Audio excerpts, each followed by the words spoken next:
পরের খবরে প্রযুক্তির দুনিয়ায় কৃত্রিম বুদ্ধিমত্তা, কোয়ান্টাম কম্পিউটিং, মেডটেক এবং স্টার্টআপ এই সমস্ত ক্ষেত্রেই ভারত এবং বাংলা এগিয়ে যাচ্ছে এক নতুন সম্ভাবনার দিকে।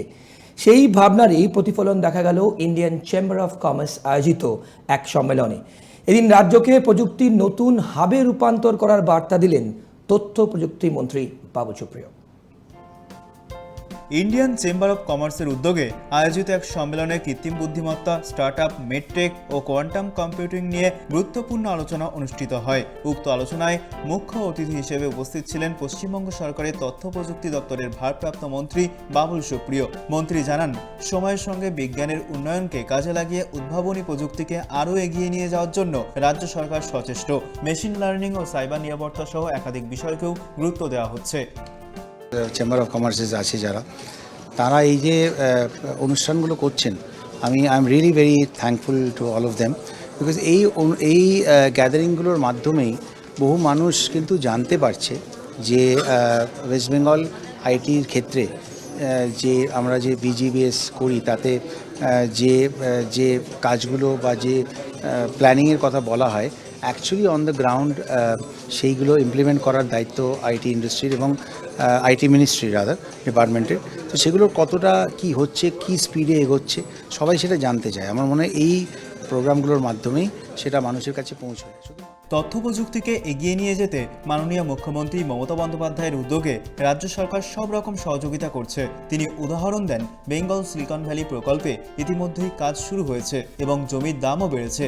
টিসিএস এর বিনিয়োগ, 22টি আইটি পার্ক এবং ওয়েবেলের 10টি প্রপার্টির উল্লেখ করে জানান, বাংলায় লগ্নিকারীরা ক্রমশ এগিয়ে আসছেন। মন্ত্রী আরও জানান, শীঘ্রই জিসিসি পলিসি ঘোষণা করা হবে। শুরু করেছে এবং জায়গা সব পেয়ে গেছেন, সেটা আপনারা জানেন। আরও ওরা খানিকটা জায়গা আরও বেশি চেয়েছে, সেটার জন্য গ্লোবাল ফাউন্ডের এই মুহূর্তে আমি কোনো সংখ্যা বলবো না, বাট অনেকটাই হতে পারে। ও তো বেশ বড় আকারে আসছেন, আপনারা জানেন হোয়াইট হাউস থেকে অ্যানাউন্স হয়েছিল, এটা তো খুব বড় আকারে আসছে। খুলতে চলেছে না, খুলে গেছে। এগুলো যেগুলোর কথা আমি বললাম সেগুলো তো অলরেডি ইনভেস্টমেন্ট হয়ে গেছে। দেখুন, ওটাই আমি বারবার বলছি যে অ্যাকচুয়ালি যেটা হচ্ছে, I said on stage, actually যেটা ঘটেছে সেটাই কিন্তু ইম্পর্ট্যান্ট। যেটা ঘটছে সেটা এইটারই একটা ওয়ে ফরওয়ার্ড।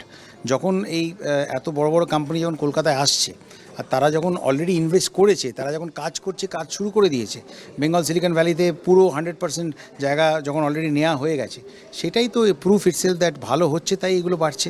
আজকে টিসিএস অলরেডি 50,000 মানুষ কলকাতায় কাজ করছে, তারা যখন আরও জায়গা চাইছে, ওটাকে আরও বেশি ইনভেস্ট করতে চাইছে।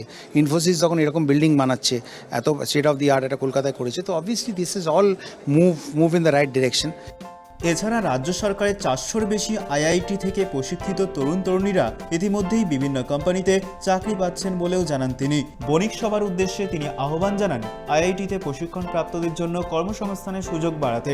ক্যামেরায় সূর্যশঙ্কর অধিকারীর সঙ্গে দেবযানী সরকারের report, tribe TV Bangla, Kolkata.